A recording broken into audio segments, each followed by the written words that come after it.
الحمدللہ رب العالمین والعاقبۃ للمتقین والصلاة والسلام علی سید الانبیاء والمرسلین اما بعد فاعوذ باللہ من الشیطان الرجیم بسم اللہ الرحمن الرحیم۔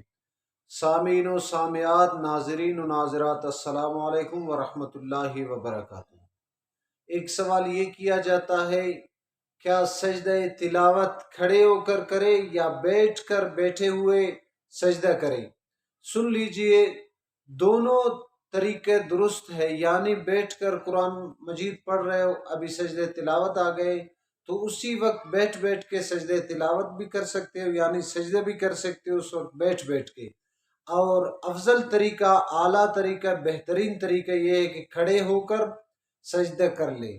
اس میں اللہ اکبر ہاتھ اٹھانا اس میں ضروری نہیں، اور سجدے میں جا کر 3 بار سبحان ربی الاعلیٰ کہہ کر پھر اٹھنا ضروری نہیں۔ اگر بیٹھ گئے بھی ان کے لیے کافی ہے۔ دعائے رب کریم سے ان باتوں پہ ہمیں عمل کرنے کی توفیق عطا فرمائے۔ وآخر الدعوانا الحمدللہ۔